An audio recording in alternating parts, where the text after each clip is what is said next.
Bom dia, meus irmãos. Vamos iniciar a nossa aula na manhã de hoje.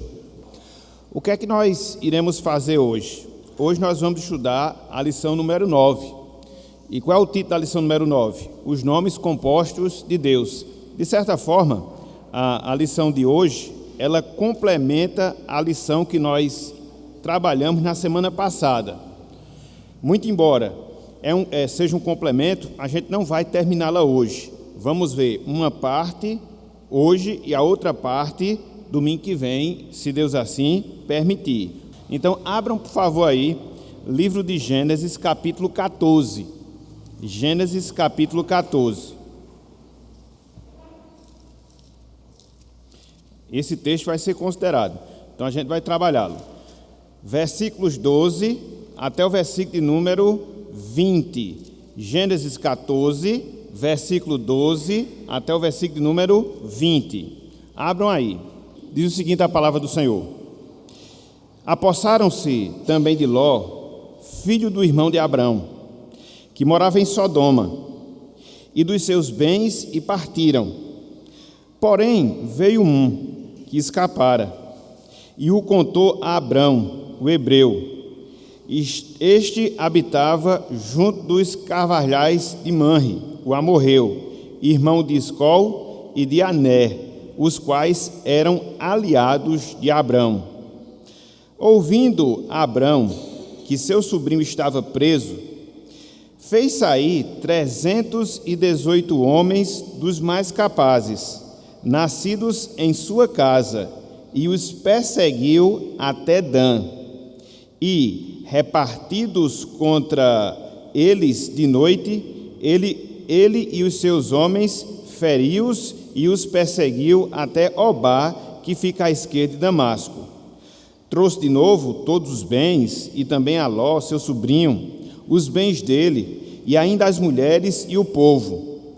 Após voltar, Abrão de ferir a Quedorlaomé e aos reis que estavam com ele, saiu-lhe o encontro o rei de Sodoma, no vale de Savé, que é o vale do rei. Versículo 18. Melquisedeque, rei de Salém, trouxe pão e vinho. Era sacerdote do Deus Altíssimo. Abençoou ele a Abrão e disse: Bendito seja Abrão pelo Deus Altíssimo, que possui os céus e a terra. E bendito seja o Deus Altíssimo, que entregou os teus adversários nas tuas mãos. E de tudo lhe deu a Abrão o dízimo. Até aqui, até o versículo 21. Que o Senhor nos abençoe e que Ele aplique em nossos corações a sua santa e bendita palavra. Amém. Meus irmãos, conforme nós falamos, o título da lição que nós começaremos a trabalhar na manhã de hoje é esse aí: os nomes compostos de Deus. E conforme nós também falamos, essa lição será um complemento daquela que nós trabalhamos na semana passada, que foram os nomes simples de Deus. Então, lá nós nos detivemos nos 3 nomes, através dos quais Deus se revela, nomes simples, ou seja, uma só palavra, né? O Deus Elion, o Deus Yahvé e o Deus Adonai. Por isso que nós chamamos nomes simples de Deus, né? Porque é composto apenas de uma palavra. Hoje não, a gente vai trabalhar aqueles nomes relacionados a Deus que são formados por mais de uma palavra e que não foram dados também de maneira aleatória. Cada um desses nomes, os significados que nós temos dos mesmos, nos remete ao entendimento que nós devemos ter acerca do caráter de Deus, de quem Deus é, e também acerca das obras de Deus, daquilo que Deus faz. Então, se tem algo que a gente não pode esquecer, se tem algo que a gente deve fixar na nossa mente, é justamente isso. Quando você estuda sobre Deus, de maneira específica, quando você estuda sobre os nomes de Deus, você vai ter uma visão mais clara, você vai ter um entendimento mais completo acerca do caráter de quem Deus é e acerca das obras, daquilo que Deus faz. E na medida em que você entende essas especificações, isso traz para você não só um conhecimento mais detalhado de Deus, mas isso vai proporcionar conforto e consolação em virtude da significação desses nomes para nós. Então, o objetivo na manhã de hoje, de certa forma, é o mesmo objetivo da lição que nós tivemos na semana passada, é entender os nomes através dos quais Deus se revela, e a partir da compreensão desses nomes, nós podermos desfrutar dessa paz, dessa consolação, por sabermos quem Deus é, por sabermos aquilo que Deus faz e faz em relação às nossas vidas. E aí, a gente vai seguindo, com a graça de Deus, trabalharmos esses nomes compostos do Senhor. Eu queria chamar a atenção, meus irmãos, logo nessa parte inicial, de uma pergunta que o autor faz logo no primeiro parágrafo da introdução. Abram aí, por favor, suas revistas, lição 9, a página é a página de número 38, e logo no primeiro parágrafo, ele faz a seguinte indagação. Olha só, ele diz: qual deveria ser o significado ou valor de um nome no Antigo Testamento? Vou repetir. Qual deveria ser o significado ou o valor de um nome no Antigo Testamento? Nós, de certa forma, falamos isso semana passada, que no Antigo Testamento, sobretudo no contexto do mundo oriental, os nomes, eles tinham importância, os nomes, eles tinham relevância. Então, quando o pai nomeava o filho que nascia, ele não dava qualquer nome, não fazia isso de maneira aleatória. Havia por trás desse ato um grande significado acerca de uma circunstância vivida específica ou do desejo que o pai tinha em relação ao seu filho. Então, é dentro desse contexto que nós observamos, num sentido muito mais amplo, num sentido muito mais profundo, o valor que o nome e que os nomes de Deus, eles devem ter para cada um de nós.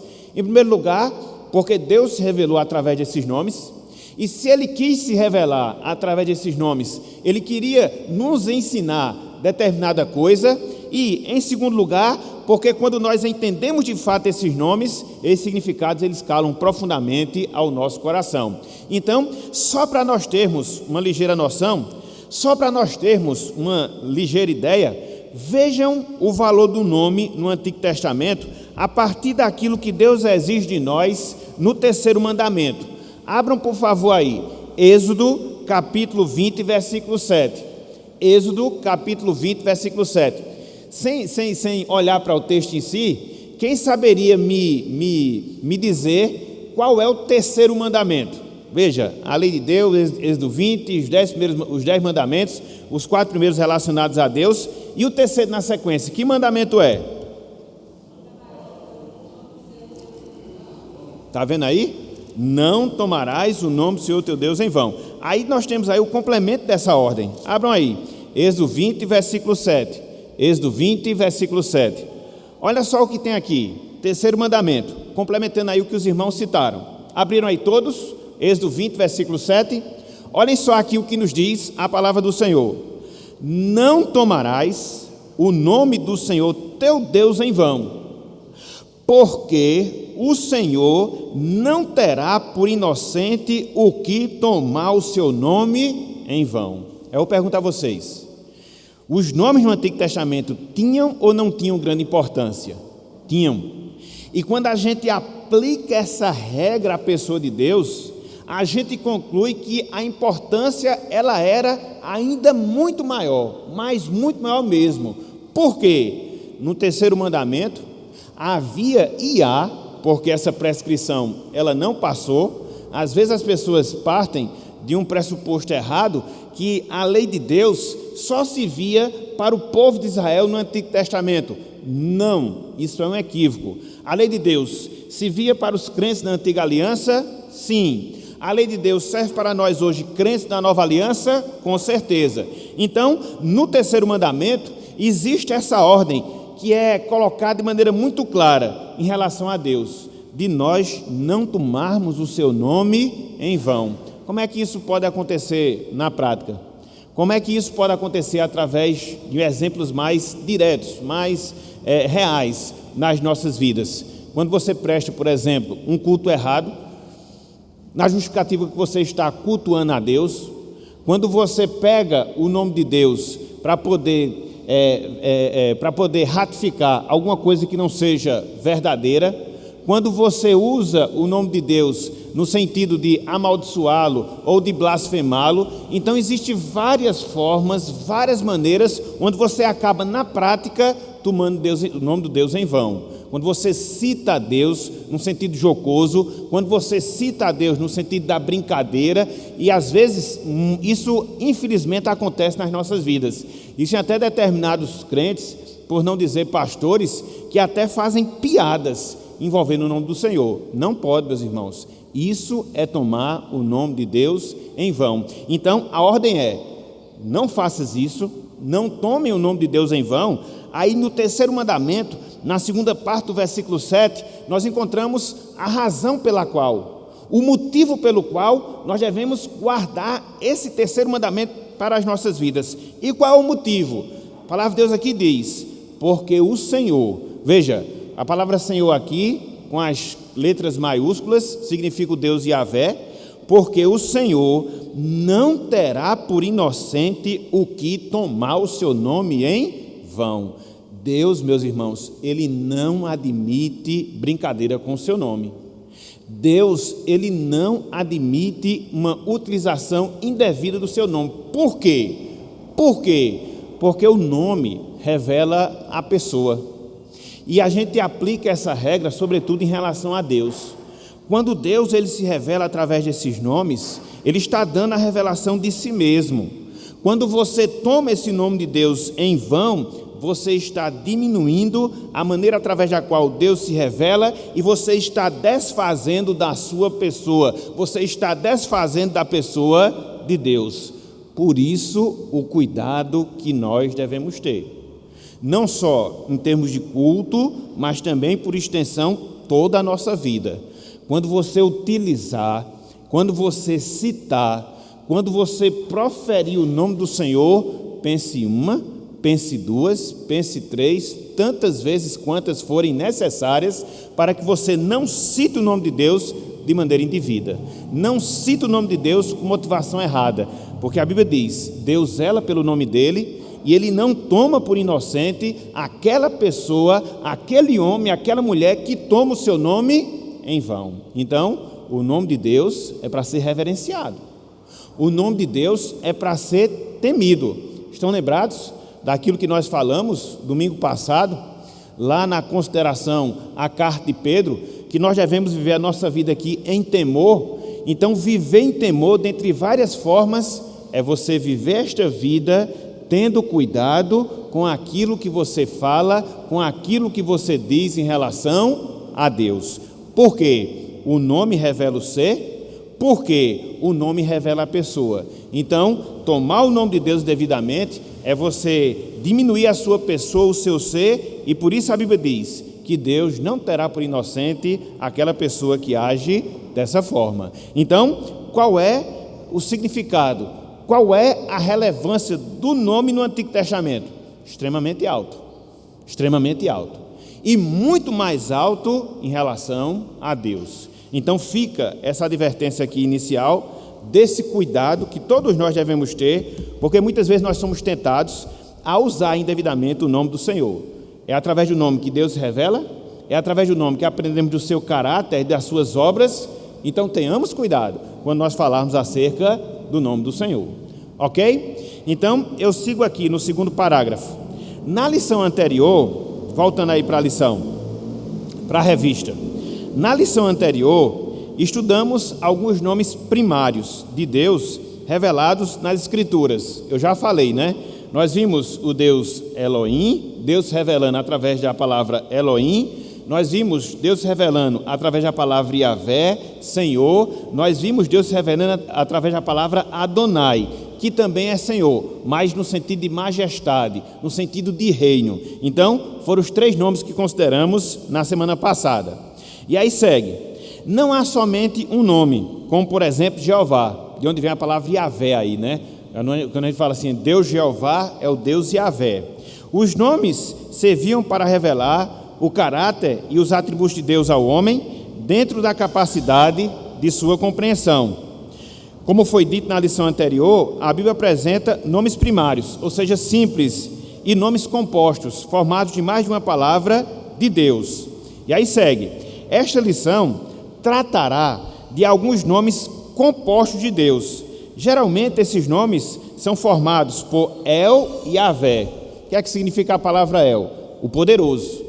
Elohim, os poderosos, que é o que a gente chama de plural de majestade, que é uma especificação da utilização da palavra El, a Deus, que ao que tudo indica aponta para a Trindade.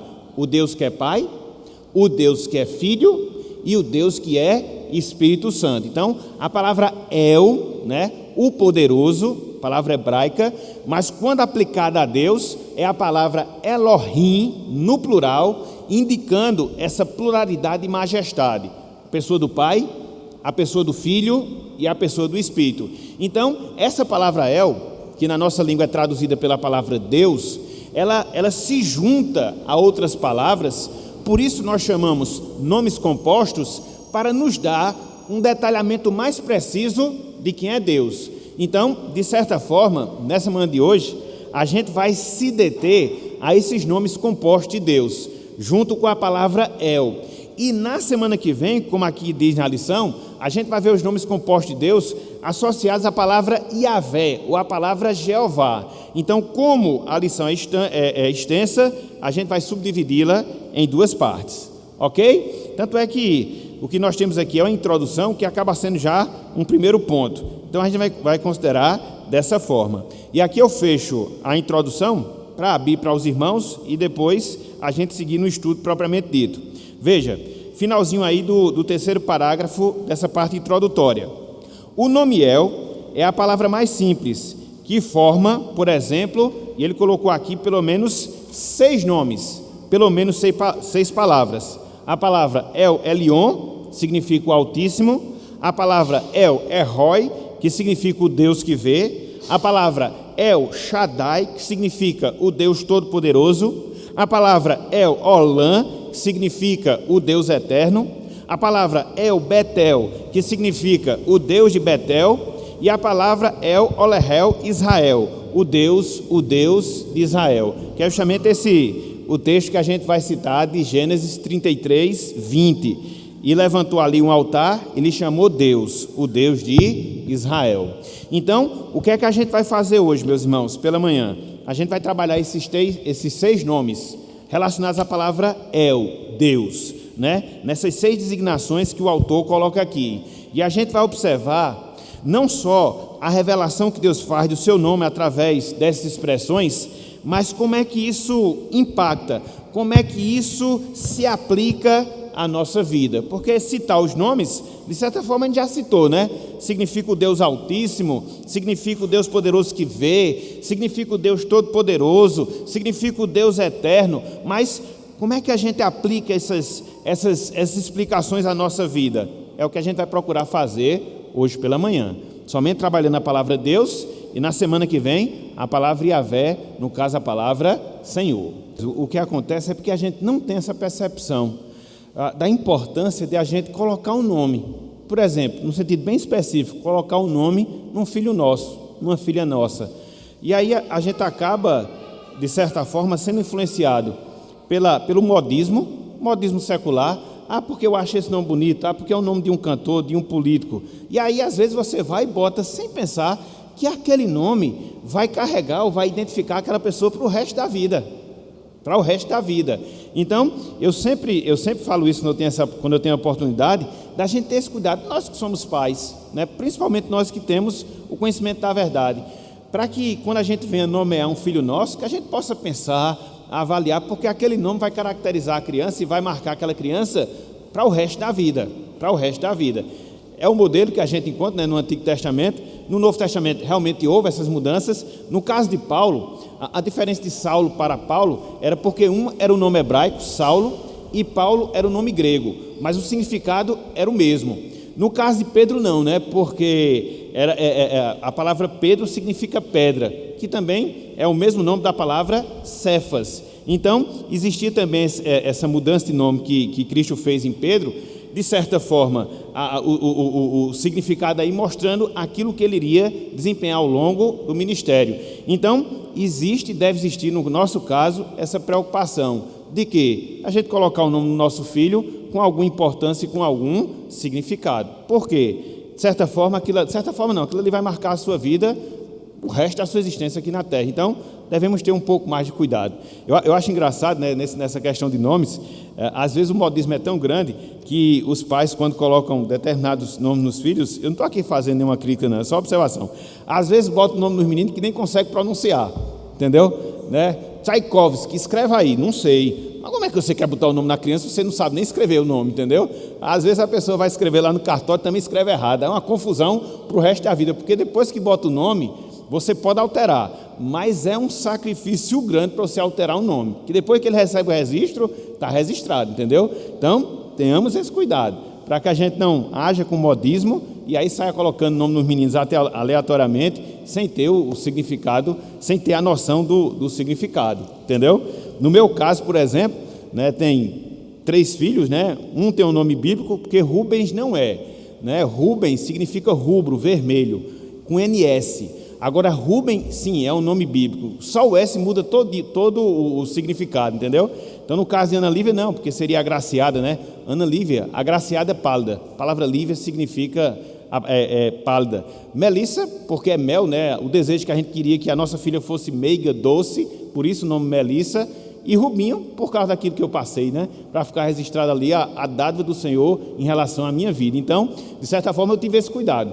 Cada filho tem uma história, cada nome foi colocado com determinado propósito, justamente por entender essa importância dos nomes na Bíblia e quando você nomeia uma criança.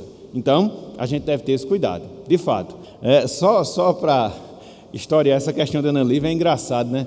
Porque nesse tempo que Ana Lívia ia nascer, eu estava dando um estudo das mulheres da Bíblia. Era engraçado, porque cada estudo que eu dava, a gente mudava o nome de Ana Lívia.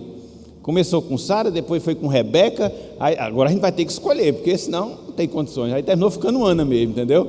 Mas já para ter essa conotação mais bíblica. Porque existem determinados exemplos na Bíblia onde os nomes foram mudados.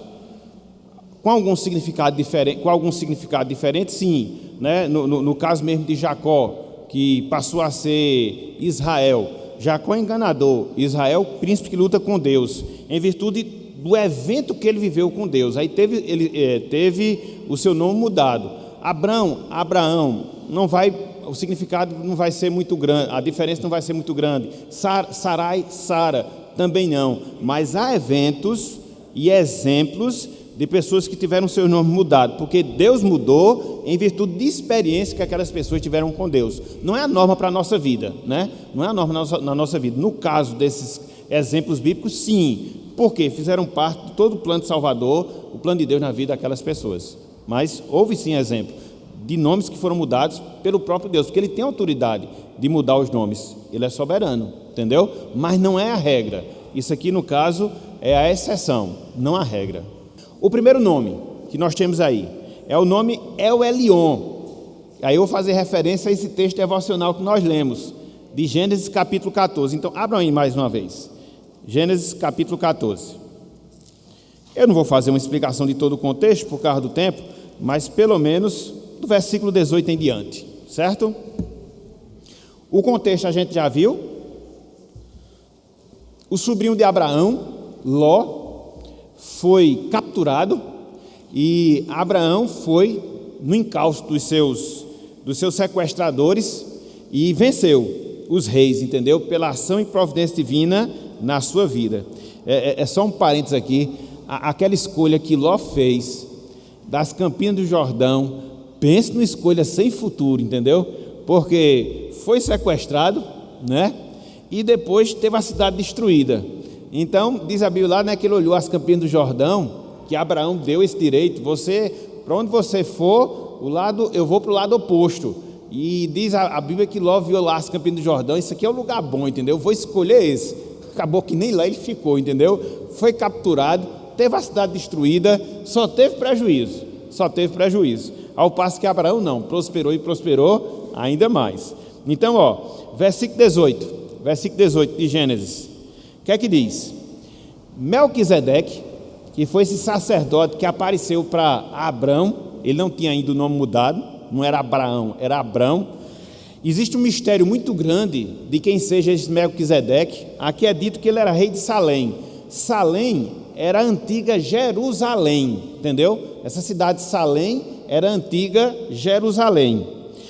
E aí alguns dizem que é até a pessoa de Cristo pré-encarnada.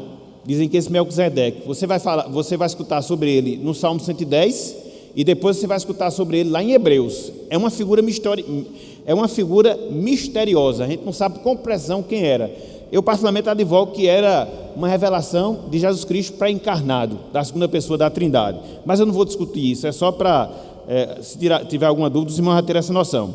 Então, Melquisedeque, rei de Salém, trouxe pão e vinho, era sacerdote do Deus Altíssimo.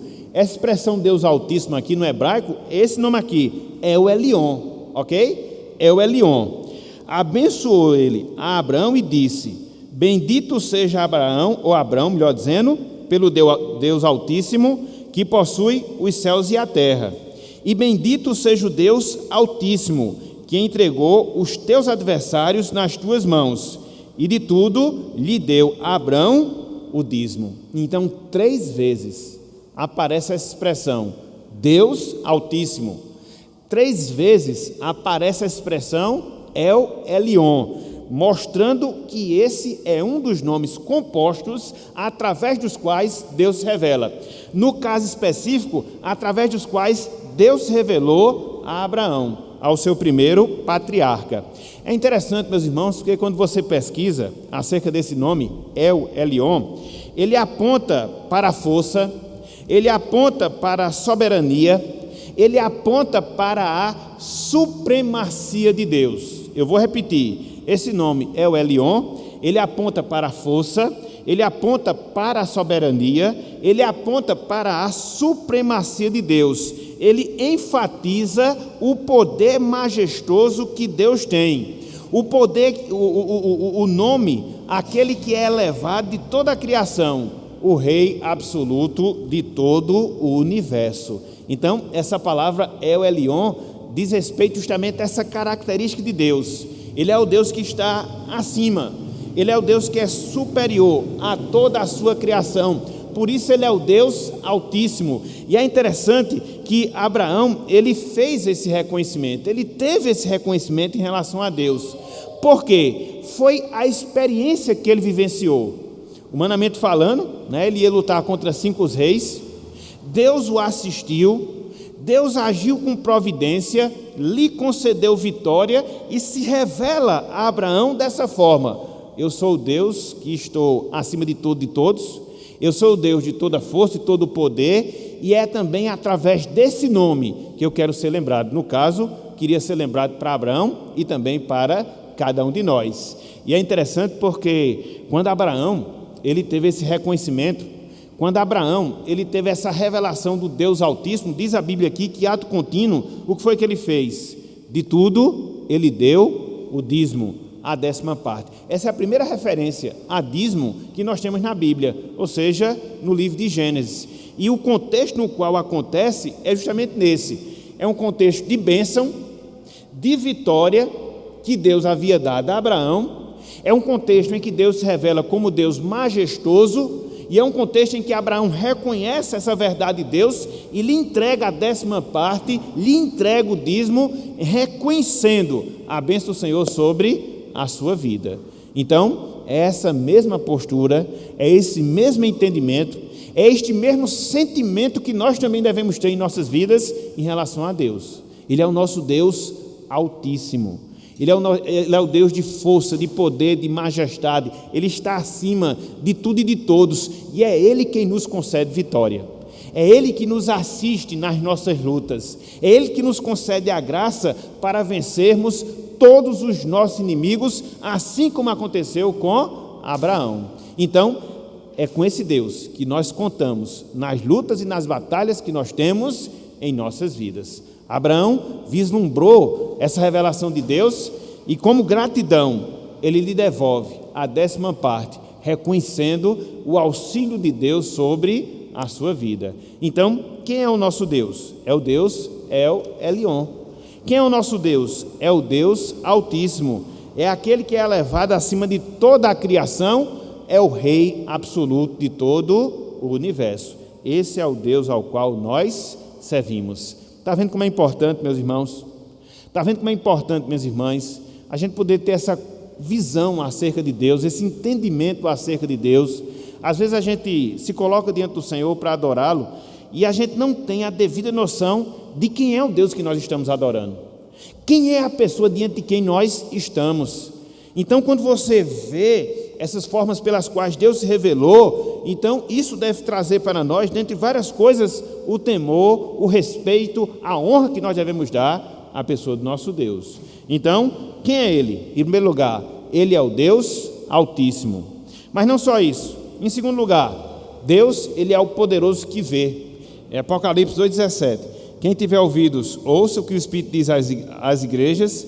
Ao vencedor dar-lhe o maná escondido, bem como lhe daria uma pedrinha branca, e sobre essa pedrinha escrito um nome novo, o qual ninguém conhece, exceto aquele que o recebe. Pronto. Então aproveite o nome que vocês têm. Quando chegar no céu vai mudar tudinho, entendeu? Mas com certeza o nome que a gente vai receber lá é melhor do que o que a gente tem aqui, porque aqui nós tivemos os nossos nomes dados pelos nossos pais físicos. Lá nós teremos os nossos nomes dados pelo Pai espiritual. Esse aí não... Perfeito, perfeito. Gênesis 16, versículo 13. Meus irmãos, qual é o contexto aqui? Em Gênesis capítulo 15, Deus, ele se revela a Abraão e lhe promete um filho. Tem toda uma revelação lá de Deus passando no fogo, aquele negócio todo. E aí passa-se o tempo e o filho não vem. Aí Sara, já estava avançada em dias, teve uma ideia. Pensa numa ideia arretada que ela teve, entre aspas. Pegou uma das suas escravas, disse: não, a promessa de Deus não vai se cumprir em mim, vai se cumprir através da escrava. Então, cede a escrava ao marido, ela engravida de Abraão, né, e começa a desprezar a sua senhora, por causa disso, entendeu? Então, ela acaba sendo expulsa, Agar, anda errante, e aí é dentro desse contexto que aparece um anjo do Senhor, que fala com ela, que manda ela se humilhar perante a sua patroa e retornar à casa, que Sarai, ou que Agar, melhor dizendo, ela vai fazer essa declaração. Que declaração? Olha só, Gênesis 16, 13, olha só, diz o seguinte, aqui é a palavra do Senhor. Então, ela invocou o nome do Senhor que lhe falava: tu és Deus que vê, ou seja, El Eroi. Pois, disse ela, não olhei eu neste lugar para aquele que me vê? Então, qual é a compreensão que nós temos? Deus estava vendo ali Agar. Deus é o Deus que nos vê. Nós não estamos sós aqui nesse mundo. Nós não estamos sós aqui nesse mundo. Nós estamos debaixo do Deus que, além de ser o Deus soberano, é o Deus também que nos vê. Vê os nossos erros, vê a nossa fidelidade, vê o nosso sofrimento, enfim, vê tudo o que se passa na nossa vida. Muitas vezes a gente perde, meus irmãos, essa noção. E às vezes a gente termina tendo um pensamento equivocado de que nós estamos sós aqui nesse mundo, que Deus não está nos vendo, que Ele não está nos enxergando. Está, veja esse caso aqui, está, veja esse exemplo aqui. No caso de Agar, ela tinha errado, mas Deus tinha um propósito, porque Abraão iria ser pai de numerosas nações, não só a partir de Sara, mas também agora a partir de Agar, os ismaelitas, né? Os ismaelitas. Então, qual é a compreensão que a gente deve ter? Que Deus, Ele está sempre nos observando, que Deus, Ele está sempre nos vendo. Hoje, com o advento da tecnologia, você não pode fazer quase nada escondido, né? Porque tudo tem uma câmera que vai registrar aquilo que você está fazendo. Mas ainda assim, esse acompanhamento é limitado. Deus não, meus irmãos. Ele nos vê desde o nosso nascimento até a nossa morte, em todos os instantes, em todos os locais e todas as pessoas aqui deste mundo. Por quê? Ele é o Deus, é o herói, ou seja, o Deus que vê. Então isso para nós deve significar conforto. Isso para nós também deve significar temor, porque o mesmo Deus que nos vê nas dificuldades, o mesmo Deus que nos vê nas provações, é o Deus também que nos vê quando nós nos desviamos do seu caminho. Então isso é importante, repito, não só para nos confortar, mas também é importante para que nos transmita o temor, o respeito que nós devemos ter a Deus. Por quê? Estamos andando sempre na sua presença.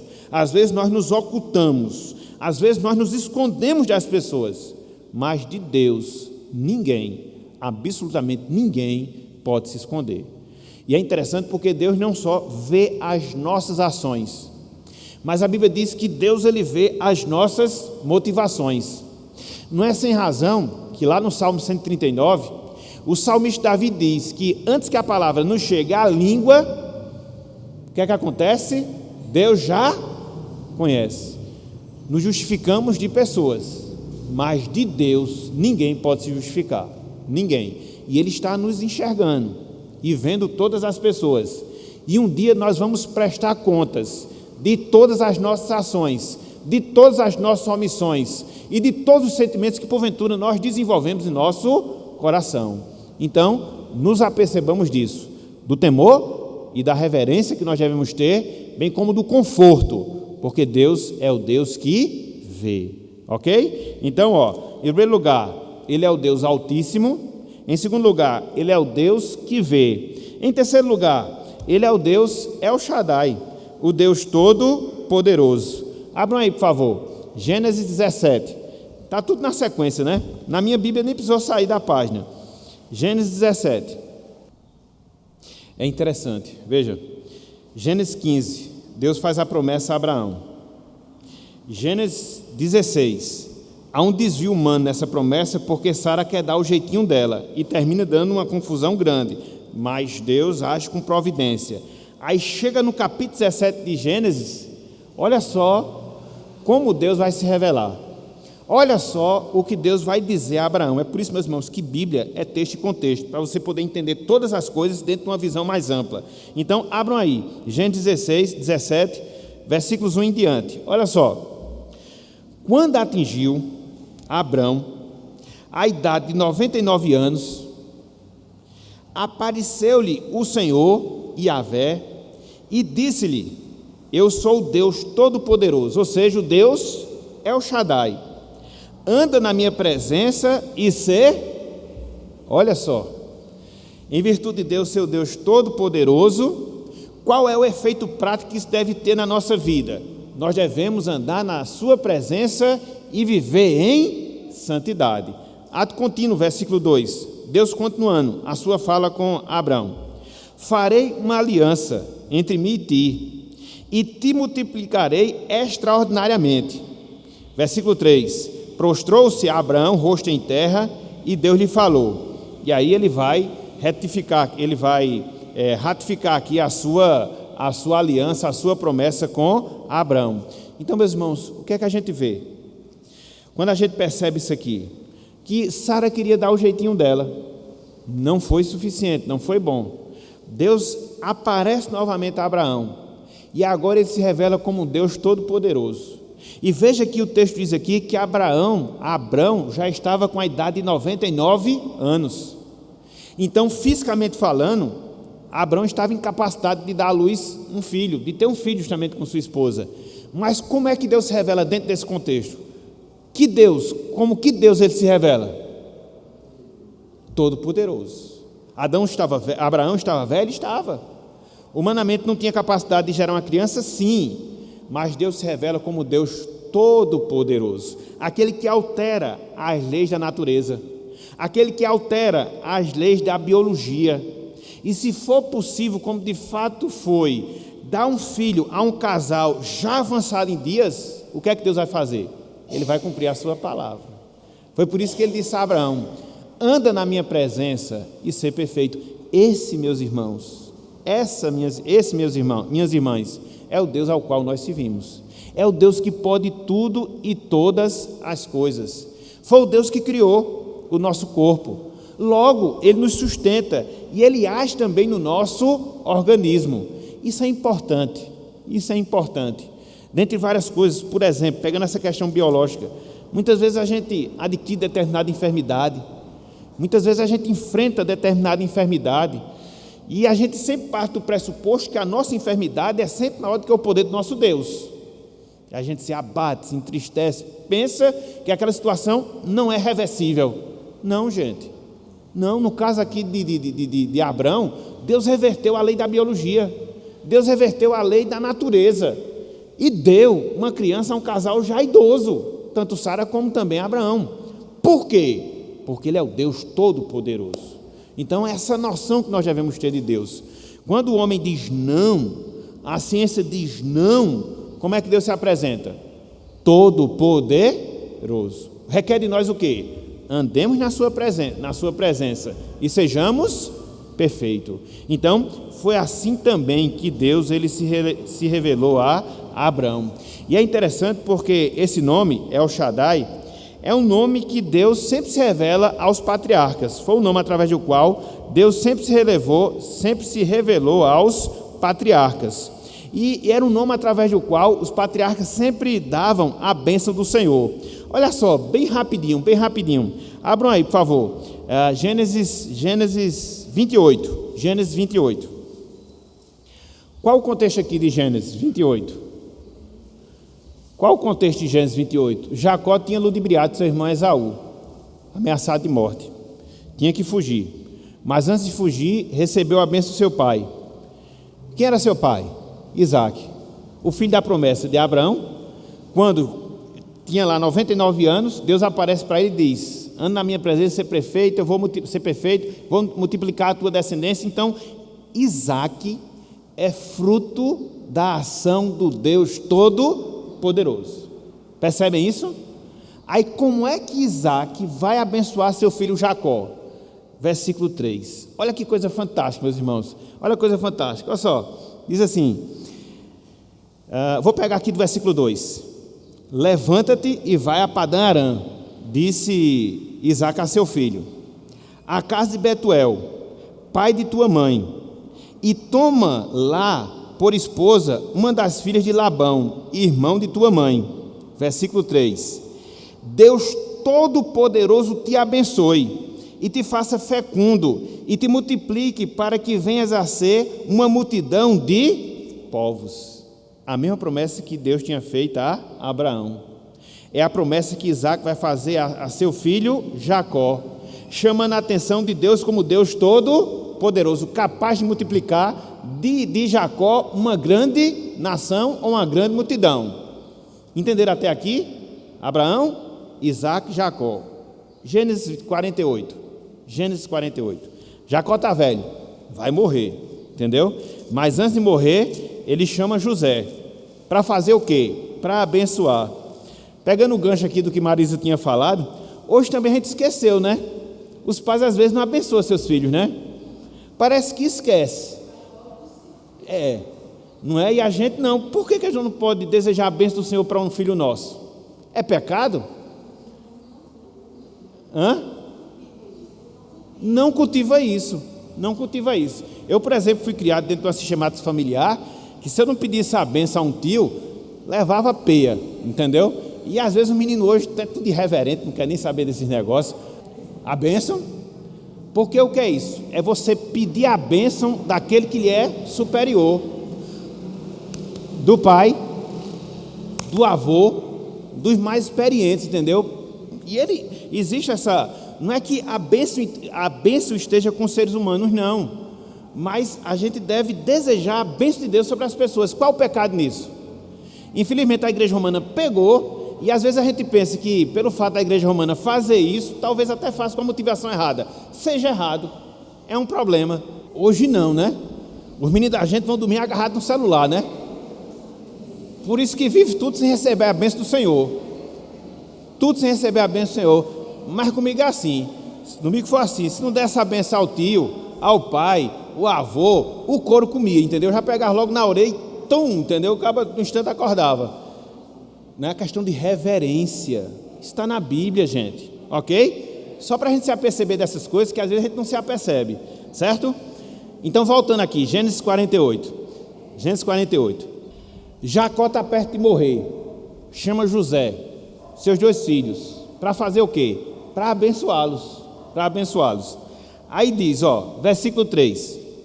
E disse Jacó a José: ó só, meus irmãos, o Deus Todo-Poderoso me apareceu em luz na terra de Canaã e me abençoou. E me disse: eis que te farei fecundo, e te multiplicarei, e te tornarei multidão de povos, a sua descendência darei essa terra em possessão perpétua. Agora, pois, os teus 2 filhos que nasceram na terra do Egito, antes que eu viesse a ti no Egito, são meus filhos, Efraim e Manassés, e ele também vai dar a bênção a José e aos seus netos.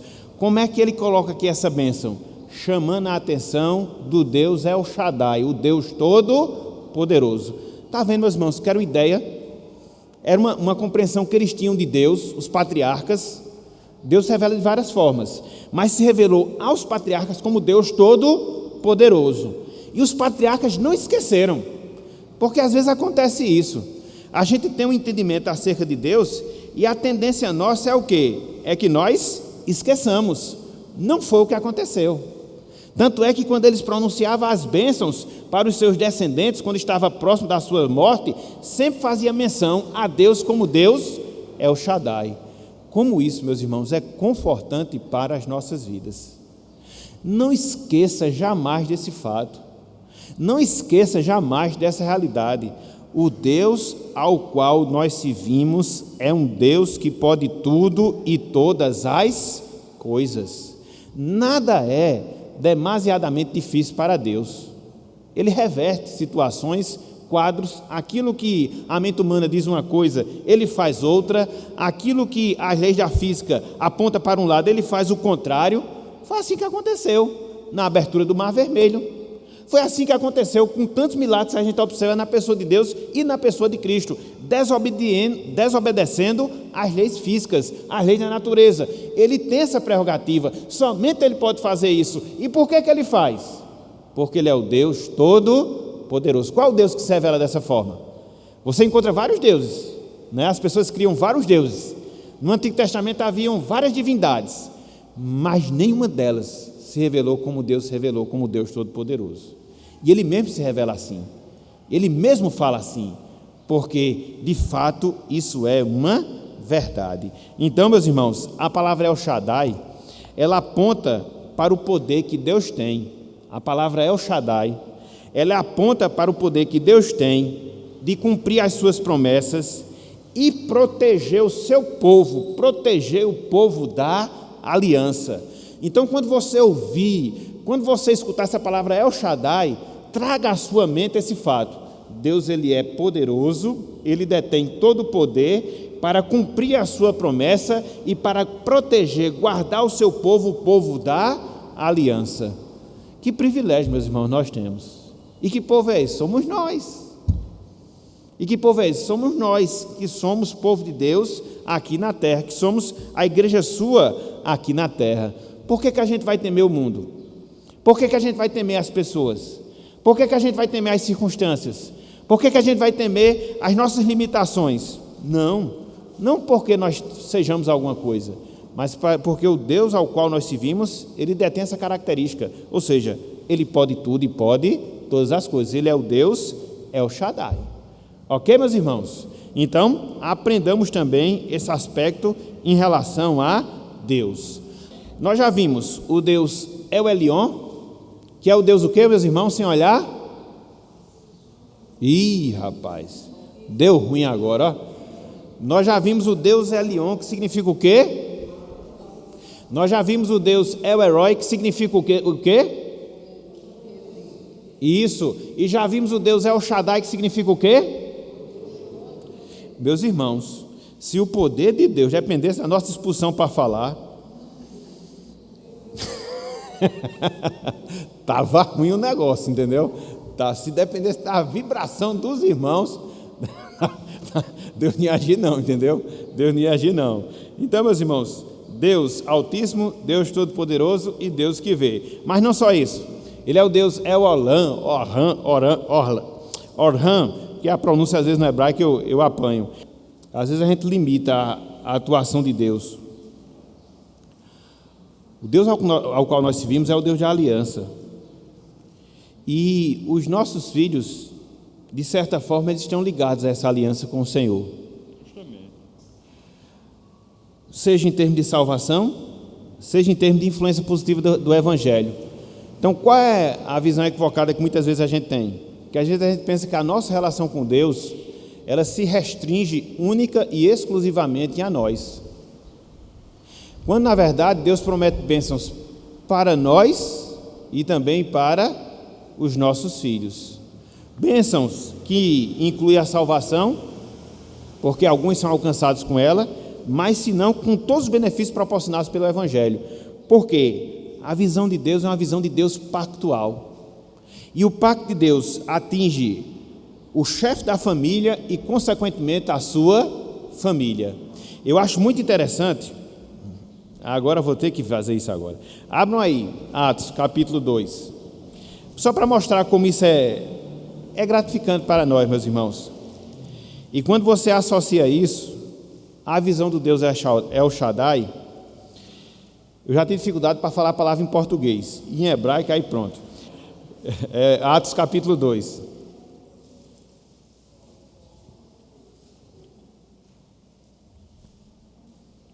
Quando há descido o Espírito Santo, peguei já aqui o texto. E quando os que ouvem ali a palavra, a pregação de Pedro, eles se sentem entristecidos pela atuação da palavra. Aí, versículo 37, pegando esse gancho aí de Mário, essa questão da relação de Deus com a gente que é salvo e, de certa forma, atingindo os nossos filhos. Olha só, versículo 37. Ouvindo eles estas coisas, compungiu-se-lhes o coração e perguntaram a Pedro e aos demais apóstolos: que faremos, irmãos? Respondeu-lhes Pedro: arrependei-vos e cada um de vós seja batizado em nome de Jesus Cristo para a remissão dos vossos pecados e recebereis o dom do Espírito Santo. Agora o que eu queria chamar a atenção, versículo 39. Olha só, é a explicação do que ele estava dando no versículo 38. Pois, para vós outros é a promessa. Para quem? Para aquela geração que estava ouvindo a pregação de Pedro. Mas a promessa de salvação, em virtude deles serem salvos, e estavam sendo salvos pela pregação da palavra, restringia-se a eles apenas? Não. Olha só, para vossos filhos e para todos os que ainda estão longe, isto é, para todos quantos o Senhor nosso Deus chamar. Então os nossos filhos, meus irmãos, de certa forma, estão incluídos nessa aliança.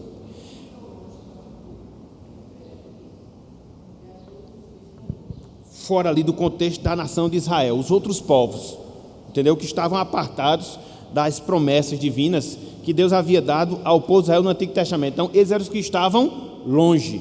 Mas essa promessa atinge os judeus, povo da aliança, os seus filhos e também aqueles que estão fora do contexto da aliança. E isso, a promessa de salvação universal, entendeu? Não é que todos vão ser salvos, mas que alguns de todas as nações serão salvos, sem distinção. E aqui eu queria especificar o quê? Essa promessa debaixo da qual os nossos filhos estão, meus irmãos. Você é um pai piedoso? Você é uma mãe piedosa? Você ora pelos seus filhos? Você testemunha da palavra? Você vive o Evangelho? Espere. Deus tem um plano na vida dos seus filhos também. Eu não sei qual, nem como, nem quando, mas a Bíblia diz que a promessa é para nós e para os nossos filhos. Quem disse foi Deus, através do seu servo. Então, descansemos. Aí você pode perguntar: meu filho, minha filha tem um coração endurecido. Qual foi essa última designação de Deus que nós estudamos? Que Ele é o Deus o quê? Ele não pode mudar o coração de uma pessoa, meus irmãos? Ele não pode operar na vida de um pecador? Assim, Ele não é todo poderoso. Ou o poder dele é restrito a determinado aspecto e não a todos. Não, meus irmãos. Está vendo como o nome impacta a visão que a gente deve ter de Deus? E a gente tem que aplicar isso para a nossa vida. para a nossa vida. Foi por isso que eu brinquei com os irmãos. A depender da vibração dos irmãos, Deus não seria todo-poderoso não, entendeu? Então, veja, Ele é sim o Deus todo-poderoso. Existe essa ligação familiar, as promessas que estão reservadas aos nossos. Então, creiamos e façamos aquilo que Deus requer de cada um de nós. Oremos, testemunhemos, que possamos dar exemplo e esperemos. Deus, Ele cumpriu o seu plano, o seu pacto também, não só em relação a nós, mas também aos nossos filhos e todos aqueles que estão longe, todos aqueles que Deus chamar, porque Ele é o Deus Todo-Poderoso. E no caso de Efraim e Manassés, foi interessante. Se você ler todo o capítulo 48 de Gênesis, você vai ver que Jacó, ele os acolhe como filhos, não como netos. Inclusive as tribos, né? Deu as tribos. Exatamente. Eles entraram, eles foram adotados por Jacó como filhos e entraram compondo as 12 tribos de quem? De Israel. Olha só a coisa interessante. Corrente da bênção de Deus. Isso, exatamente. Jacó solicitou, pediu. Exatamente. Viu, meus irmãos, como é importante essa ligação? Entendeu? Nossos filhos, eles estão dentro dessa promessa do pacto. Eles são beneficiados com a nossa aliança no Senhor. É por isso que Paulo, lá na frente, ele diz, né?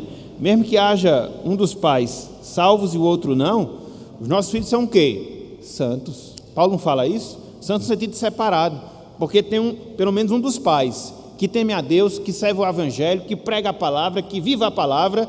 Então nisso tem uma diferença, só nisso tem uma diferença, só nisso entre aspas, né? Tem uma diferença. Então veja como essa questão familiar é algo que Deus ele tem um zelo muito grande. Mas isso aqui é para a gente estudar em outro momento. Viu a questão do nome? Que o nome está diretamente relacionado a um desejo, a uma circunstância. Então isso é importante. Os orientais, eles davam um valor extremo ao nome, entendeu? Por isso que a gente tem que ter muito cuidado quando envolve essa questão de nome, por causa do valor que a Bíblia dá a esse aspecto. Que o Deus Altíssimo, que o Deus poderoso que vê, que o Deus Todo-Poderoso aplique a sua santa palavra em nossos corações. Amém.